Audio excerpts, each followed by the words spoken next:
마음을 다스리는 실력 자족이란 제목으로 그렇게 하나님의 말씀을 더 나누기를 원합니다. 자, 우리는 매일 환경이라는 영향 아래에서 삶을 살아갑니다. 날씨가 조금만 더워도 짜증이 나고 경제 지표가 조금만 흔들려도 잠을 못 이룹니다. 내 뜻대로 되지 않는 인간관계 때문에 밤새 마음을 끓이죠. 오늘 본문을 쓴 사도 바울의 환경을 보면 사실은 우리가 쏟아내야 될 모든 불평과 원망을 다 쏟아내야 될 그런 환경에 처해 있습니다.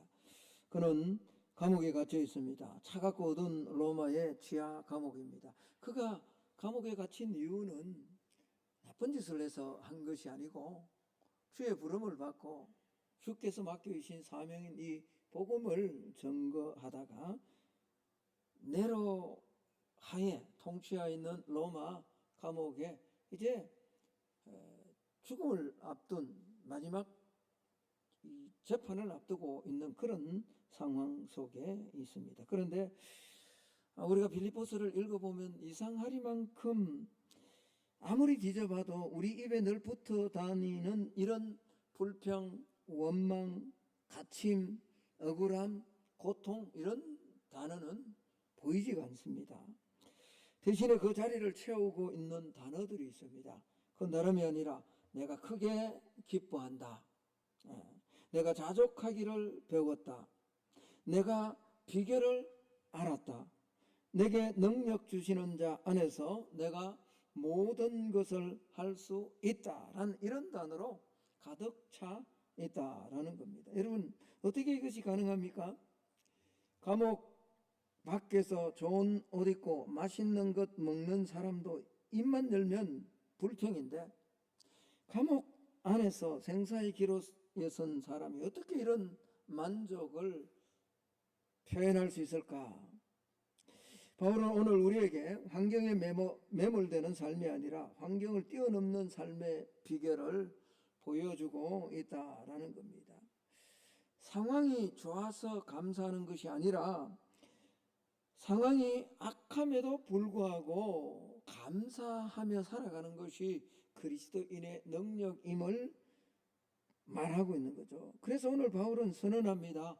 나는 자족하기를 배웠노라. 옆 사람과 그렇게 한번 인사합시다. 나도 자족하기를 배웁니다 라고 한번 인사합시다. 나는 자족하기를 배웠다. 여러분 자족이 무엇입니까? 자족은 스스로 만족할 줄 아는 마음의 상태 아닙니까? 그러니까 내 행복의 결정권을 사람 타인에게나 다른 어떤 것에 빼앗기지 않겠다라는 겁니다. 내 내면에서 스스로 길어 올리는 능력이 이 자족의 능력이다. 그래서 자족은요 내적인 실력입니다. 많은 사람이 그렇게 이야기를 하죠. 환경이 바뀌면 행복해질 것이다. 그래서 이 문제만 해결되면 이 사람만 내 눈앞에서 사라지면 뭐 돈이 조금만 더 생기면 아파트가 조금만 더 넓어지면 자동차가 조금만 뭐 커지면 행복해질 것이다 라고 그렇게 생각을 합니다. 여러분 아닙니다. 속지 말아야 됩니다. 환경은요 늘 변화됩니다. 시간의 흐름에 따라 환경도 바뀌고 사람도 바뀌잖아요. 여러분 거울을 한번 보십시오. 그 누구도 시간의 굴레를 피할 수 없습니다. 제가 최근에 이렇게 거울을 보면 저희 아버님이 똑같아요. 앞에 있어요. 깜짝 놀랍니다. 어떻게 그렇게 머리가 쉴 줄을 몰랐어요 제가. 여러분들이 괴롭혀서 그랬는지 더 빨리 쉬어요. 빨리. 제가 이제 미용실에 우리 집사님 경영하시는 미용실에 가면 처음에는 목사님 새치가 났는데요. 이제 여정 가면 이제 집사님이 이제 새치는 아닌 것 같아. 예. 근데 여러분 거울을 한번 보면 얼마나 제가 깜짝 놀라는지요. 그 누구도 시간의 굴레를 피할 수 없습니다. 외모도 바뀌고요. 건강도 바뀌고요. 심지어는 뜨거운 신앙마저도 우리가 바뀐다. 식어버린다. 여러분, 그런데 변하는 이 환경을 붙잡고 왜 변하냐고 따지고 불평해봤자 아무런 소용이 없습니다. 여러분, 바울이 나는 자족하기를 배웠다라고 말하는 이 선언은요, 인간의 이 제한성과 연약함, 다시 말하면 우리는 약해지고 우리는 변화되고 우리는 낡아지고 우리는 무너진다라는 이 제한성과 연약함을 겸손히 인정하는 데서 시작되었다라는 거예요. 대단한 믿음으로 시작한 게 아니고 여기서부터 자족하는 비결, 자족하는 법을 배우기 시작했다라는 겁니다. 그래, 환경은 내 마음대로 바꿀 수 없다. 그러나 내 마음은 주님 안에서 주의 능력으로 얼마든지 컨트롤할 수 있다라는 거죠. 이것이 믿음으로 환경을 뛰어넘으려는 거룩한 몸부림입니다. 우리가 늘 감사하는 것이 아니라 그렇게 늘 살면 얼마나 좋겠습니까? 그렇게 되지 않는다 할지라도 그렇게 살려고 자족하는 비결을 배우는 거죠. 여러분, 스스로 만족한다라는 것은 이미 내 마음을 다스릴 줄 안다라는 뜻입니다. 오늘 영상이 준비가 안 됐나요? 어저께 전수하님한테 다 줬는데, 여러분, 기쁨과 꼭 이렇게 이야기를 해야 영상이 띄워주면 안 됩니다. 영상실은 여기 밑에서 예배 드리는 분들보다 더 신경을 써서 보셔야 됩니다. 목사가 얼마나 신경 쓰는데 여러분, 영상실 제발 좀 잘 그렇게 해주시기 바랍니다. 스스로 만족한다라는 것은 이미 내 마음을 다스릴 줄 안다라는 뜻이에요. 여러분, 기쁨과 자족은 밖에서 오는 게 아닙니다. 여사람 한번 인사합시다. 기쁨과 자족은 당신 안에서 나옵니다 라고 한번 인사합시다. 예. 그러니까 실력이에요. 실력. 자족은 내적인 실력이에요. 내 안에서 시작되는 내적인 문제다. 우리는 자꾸 핑계를 대죠. 뭐라고요? 부모 때문에 그렇다, 배우자 때문에 그렇다, 불경기 때문에 참 힘든다라고 맞을 수도 있습니다. 그러나 여러분, 절대로 깊이 들어가 보면요, 믿음 안으로 들어가 보면 이건 절대로 속는 겁니다. 환경이 나를 괴롭히는 것이 아니라요, 환경을 바라보는 내 믿음의 얕은 믿음이 나를 괴롭히는 거예요. 내 신앙을 힘들게 하는 거예요. 내 주변에 있는 가족을 힘들게 만드는 거예요. 여러분, 오늘 11절을 한번 볼까요? 내가 궁핍함으로 말하는 것이 아니니라 어떠한 뭐에든지요? 어떠한 형편에든지라고 말합니다. 여러분, 이 어떠한 형편에든지라는 말씀을 좀 깊이 묵상하면 생각나고 떠오르는 성경의 한 인물이 있죠. 그건 다름이 아니라 요셉이라는 인물입니다.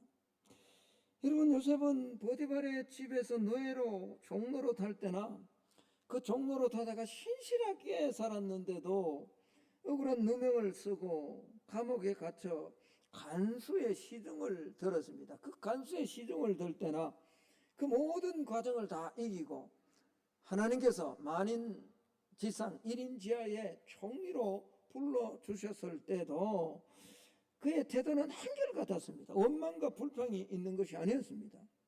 그는 신분과 환경에 따라 손바닥 뒤집듯 마음이 변하는 사람이 아니었다. 환경에 그렇게 너무 쉽게 영향을 받는 사람이 아니었다. 오히려 환경을 뛰어넘어 마음의 중심이 하나님 앞에 바로 선 삶을 살았다라는 겁니다. 그래서 요셉이 그 모든 환경을 이겨내고 자족할 수 있었던 비결이 성경에 여러 곳에 기록되고 있습니다. 창세기 39장 2절에 보면 노예로 있을 때 성경은 이렇게 말합니다. 여호와께서 요셉과 함께 하심으로. 창세기 39장 21절에 감옥에 있을 때도 똑같이 말합니다. 여호와께서 요셉과 함께 하시고, 창세기 41장 38절에 총리가 되었을 때 세상 왕 바로가 오히려 요셉 향해 이렇게 고백합니다. 이와 같이 하나님의 영에 감동된 사람을 우리가 어찌 찾을 수 있겠느냐. 똑같은, 애굽의 총리가 되니까 기고만장해서 교만해지지 않고, 감옥에 갔을 때도 휘중될 때도 그는 똑같이 하나님 앞에서 형편과 상관없이 어떤 형편이든지 그는 인간적인 생각이나 환경에 매몰되지 않았다. 하나님이 함께 하심을 믿고 하나님의 영에 감동되었기에 노예의 자리에서도 억울한 누명을 쓰고 감옥에 갇혔을 때도 또 총리가 되었을 때도 자족과 형통함을 누릴 수 있다라는 겁니다. 여러분, 오늘 바울도 마찬가지죠. 오늘 13절, 자, 우리 같이 한번 읽어보겠습니다. 13절, 그 위대한 비결의 고백, 우리 잘 암송하고 있잖아요. 같이 한번 읽습니다. 시작.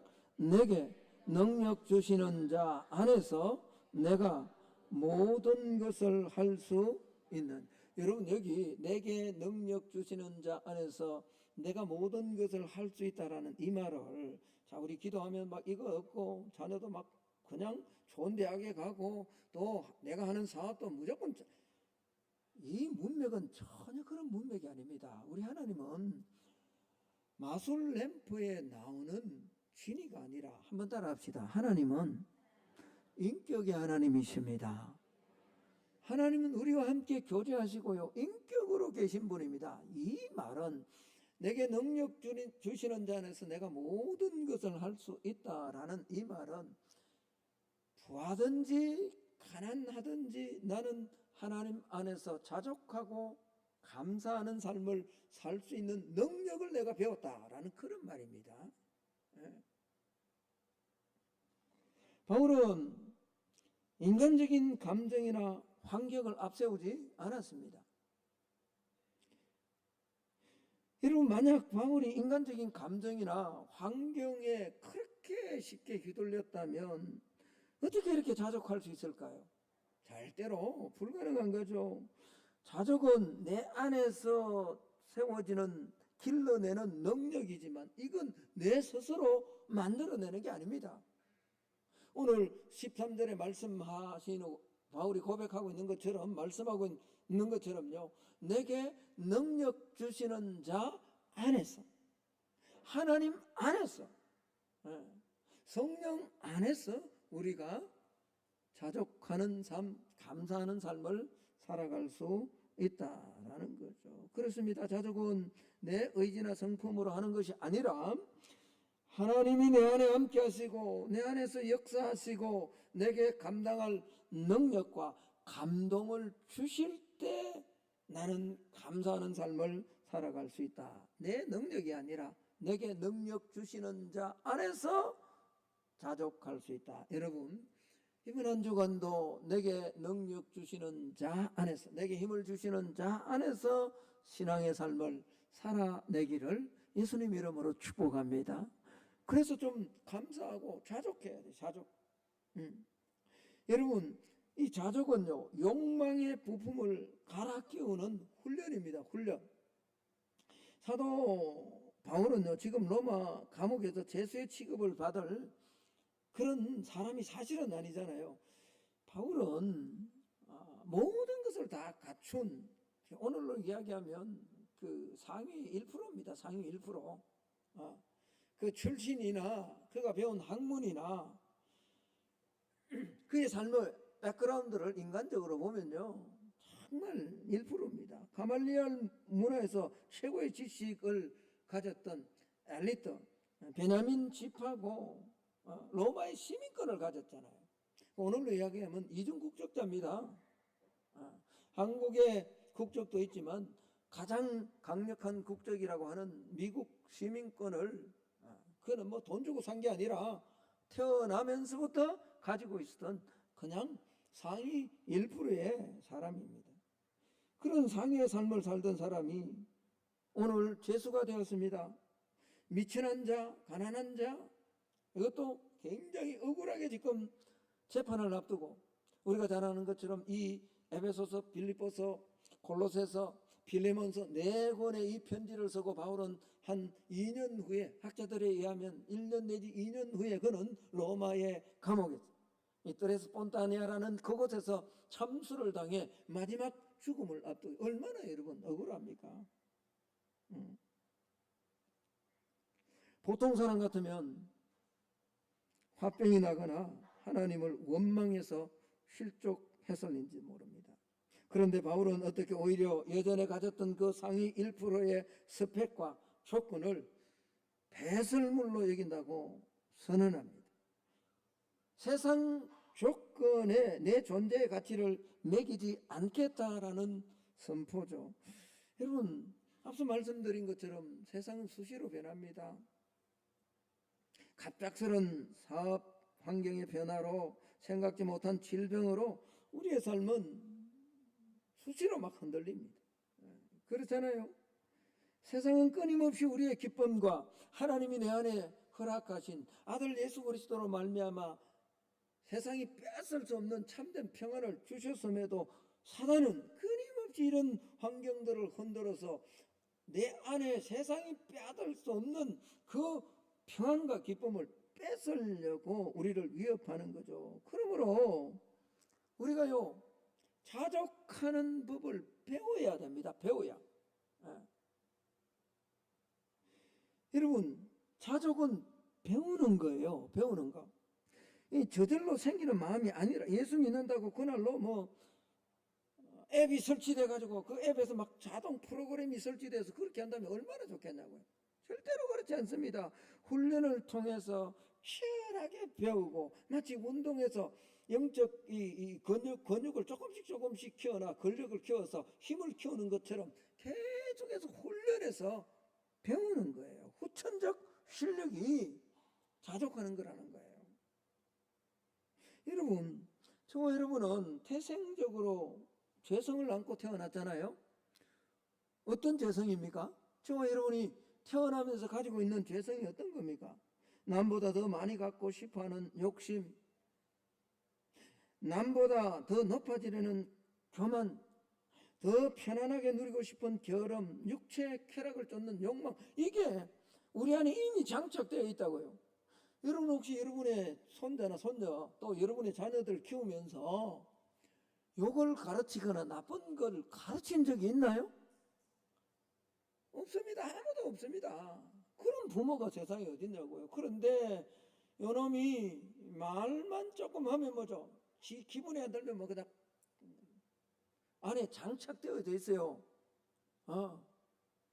타고난 죄성으로 말미암아 장착된 죄성이 우리 안에 있다라는 거죠. 여러분, 이 죄성들의 공통점이 뭔지 아세요? 한번 따라할까요? 밑빠진 독이다. 그게 한번 따라하세요. 밑빠진 독이다. 이게 무슨 말이냐? 그러니까 만족할 줄 몰라요. 1억만 있으면 만족할 것 같죠? 1억 가진 사람은 얼마 가져야 만족할까요? 에이, 10억 가진다고 만족 못합니다. 그거 모르는, 여러분 10억을 안 가져서 그런 이야기를 하죠. 10억 가지면요, 얼마 가질까요? 한 50억 가지면 천만의 말씀 만만의 공덕입니다. 10억 가진 사람이 50억 가지면 만족할 것 같아요? 아니라니까요. 인간의 장착된 죄성은요, 밑빠진 독이에요. 요만큼 배우면 만족할 것 같습니까? 절대로 그렇지 않습니다. 서면 뭐 하고 싶고? 앉고 싶고. 앉으면? 누우면요? 자면요? 가야죠. 그게 죄성이 이끄는 법칙입니다. 법칙. 만족을 모르니 어떻게 우리가 자족할 수 있나고요. 그래서 여러분, 배워야 되고요, 익히고 훈련해야 된다라는 겁니다. 자족의 훈련을 통해서만 내 안에요, 괴물 같은 이 죄의 욕망을 이겨낼 수 있다라는 거예요. 여러분, 우리의 영혼의 부품을 갈아 끼우는 일은 절대로 쉽지 않습니다. 태어날 때부터 장착되어 있는 이 욕망의 부품, 비교의 부품, 불평의 부품을요 빼내고요 예수 그리스도라는 자족의 부품을 갈아 끼우는 이 일은요 계속 운동하는 것처럼 운동하는. 운동해 보신 분은 압니다. 근력을 키우려고 하면요 반드시 근력이 어떻게 해요? 파괴가 돼야 됩니다. 파괴될 때 아프거든요. 예. 그 아픔을 그 다음날 바로 해버리면 안 됩니다. 아프면 찢어지는 아픔이 있으면 한 2, 3일 쉬고 다음날 또 뭐죠? 고무게나 고무게 이상의 강도로 조금 더 힘을 가해줘야 돼요. 그래야 근력이 생깁니다. 그렇지 않으면 매일 유산소 운동만 하는 거예요.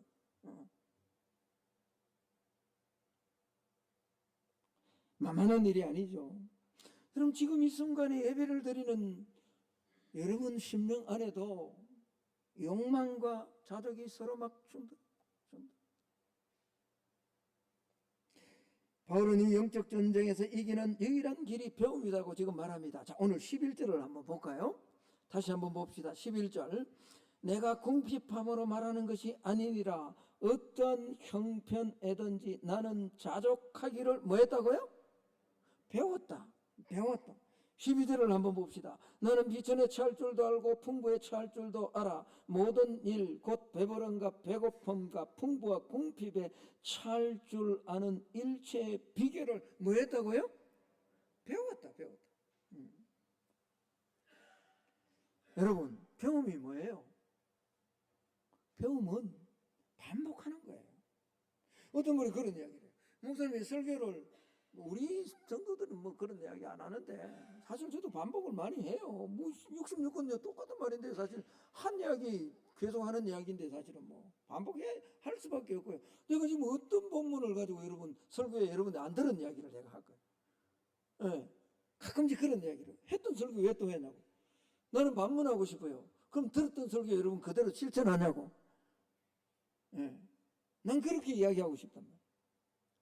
내가 막 뭘 항변하는 게 아니고 여러분 배움은 반복하는 거예요. 반복. 그것이 내 것이 되도록. 제가요 우리 손녀를 보면서 이제 입이 열려가지고 통화를 하면 할아버지 이야기합니다. 할아버지가 안 돼가지고 할아버지는 이거 하나 배우려고요. 저엄마가 할아버지다 막 수백. 근데 이제 지 입에 이제 이렇게 몇십 분을 반복해서 이게 이제 입에서 나오니까요. 이게 이제 반응이 참 예사롭지 않잖아요. 할아버지라는 말을 하는 순간에 내 얼굴이 막 그러니까 이놈이요 막 하고 싶어가 통화만 하면 할아버지 계속 이야기해요. 여러분 요 한마디를 하기 위해서요 단어 하나를 할아버지라는 그것도 제대로 된 단어가 아닌 하나를 하기 위해서요 얼마나 반복하는지 모릅니다. 번을 반복합니다. 그게 실력이거든요. 은혜의 실력. 걷는 것도 마찬가지지 않습니까? 걷기까지요 왜 저렇게 느릴까 싶어지만 넘어지고 기었다가 또다시 넘어지고 그렇게 반복해서 서고 걸어가는 거예요. 배움이라는 것은 반복이 한 번 들었다고 배운 게 아닙니다. 매일의 삶에서 불평이 나올 때마다 기도로 틀어막고 비교 의식이 올라올 때마다 말씀으로 복종시키는 반복의 훈련이 우리에게 필요하다라는 겁니다. 그래서 부품을 갈아 끼워야 된다. 그래서 오늘 우리의 삶에서 자족하는 연습을 해야 됩니다. 세 가지를 제가 오늘 실천적 적용점을 하고 말씀을 마칠까 합니다. 첫 번째는 비교의 부품을 빼내고요 감사의 부품을 끼워 넣어야 됩니다. 자, 한번 따라 합시다. 비교의 부품을 빼내고 감사의 부품으로 갈아 끼웁시다. 제가 자주 말씀드립니다만 현대인들이 자족하지 못하는 가장 큰 이유 가운데 하나가 SNS라는 거예요. 여러분 핸드폰 안에 있는 그런 것 때문에 얼마나 좌절하는지 몰라요. 감사하지 못하고 불평이 나오는지 몰라요.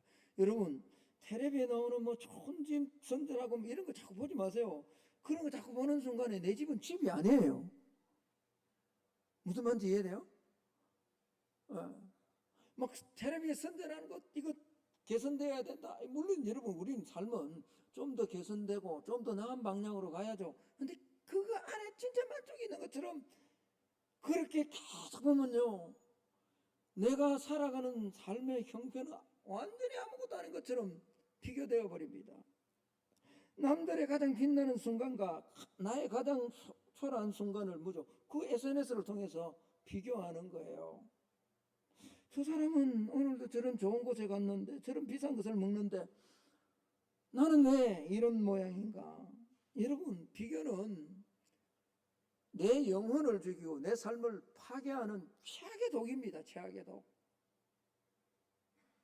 오늘부터 남의 인생의 차창밖을 기울이지 말고요, 내 안에 주신 것을 인하여 감사할 수 있는 저와 여러분이 되기를 예수님 이름으로 축복합니다.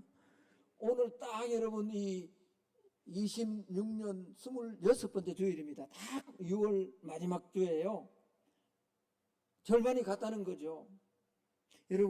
여러분들이 전세든 월세든 집 안에서 비가 새는 그런 곳이 아니라 집 안에서 잠을 잔다면 여러분 이 지구상에서 50% 상위 50% 이상에 해당된다는 사실을 꼭 기억해. 목사님 무슨 그런 이야기를 하냐고. 아닙니다, 여러분.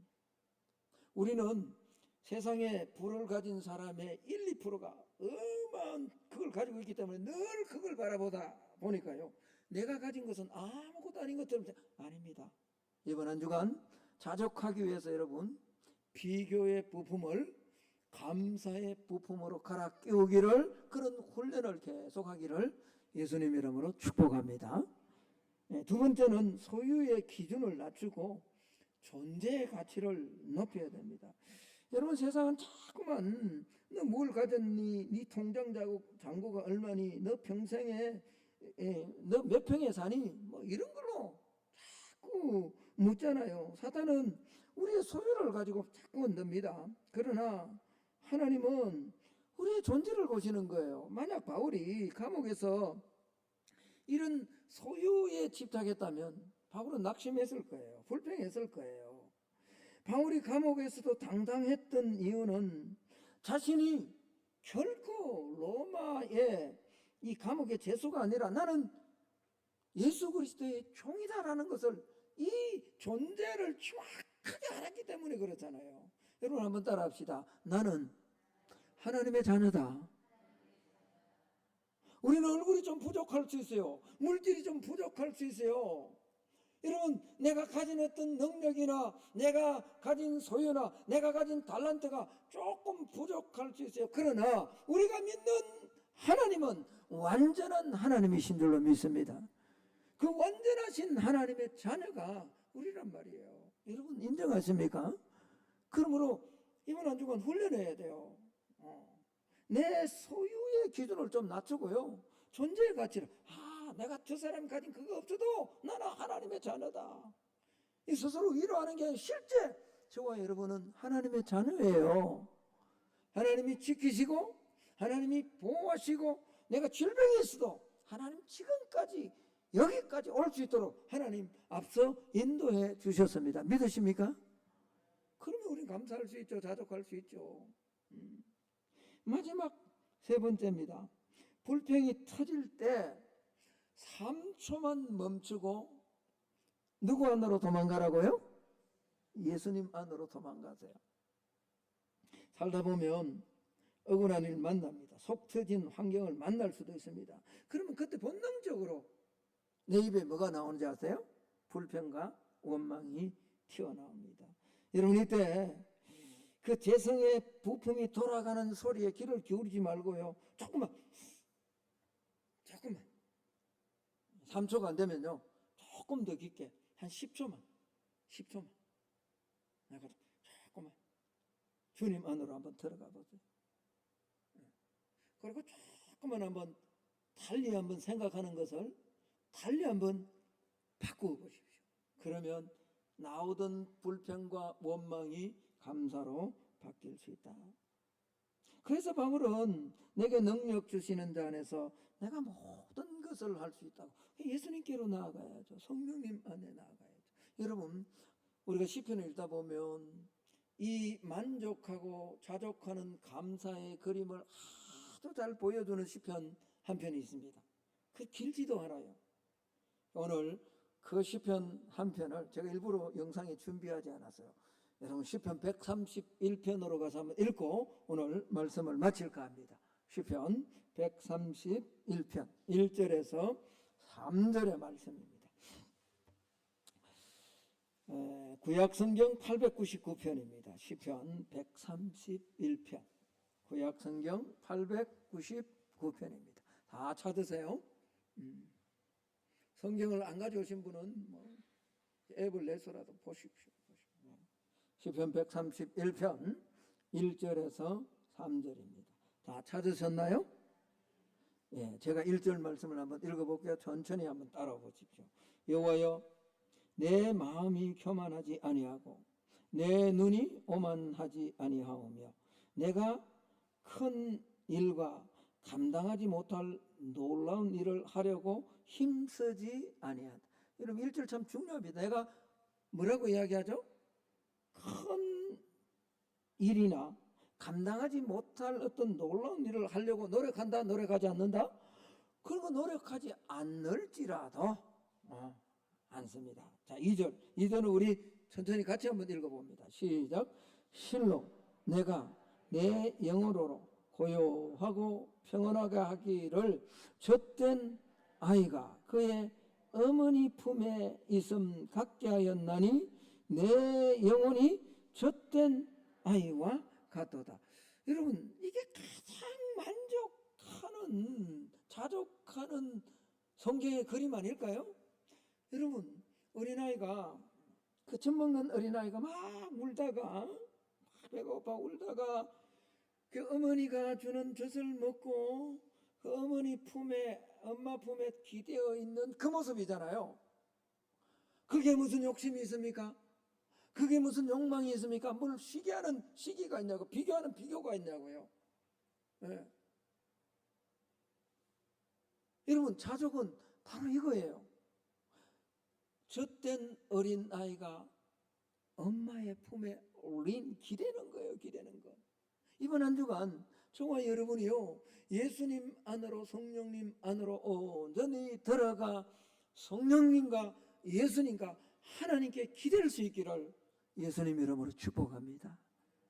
그러면 우리 입술에 나오는 불평과 원망, 우리 마음에서 솟아나오는 비교로 말미암아, 또 내가 부족하다고 생각하는 그 모든 것으로 말미암는 모든 불평과 원망이 자족하고 감사하는 모습으로 변화될 수 있을 줄로 믿습니다.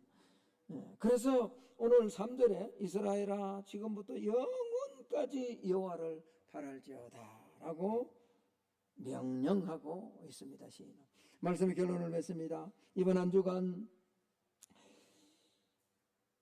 자족은 환경의 문제가 아니라 관계의 문제임을 꼭 기억하며, 내가 주님 안에 있고 주님이 내 안에 계시면 내가 있는 그 어느 곳이든 초막이든 궁궐이든 그곳이 천국이고 그곳이 하나님 나라임을 기억하며 하나님 안에서 배우고 또 배우고 훈련하고, 또 무너지면 한 3초 정도, 아니 10초 정도 다시금 주님께로 도망가서 이번 한 주간 살아가는 순간순간 자족하고 감사가 넘쳐나는 한 주간의 삶이 되기를 예수님 이름으로 축복합니다. 자, 우리 함께 한번 기도합시다. 하나님, 비교의 부품을 감사의 부품으로 키울 수 있는 능력을, 힘을 내게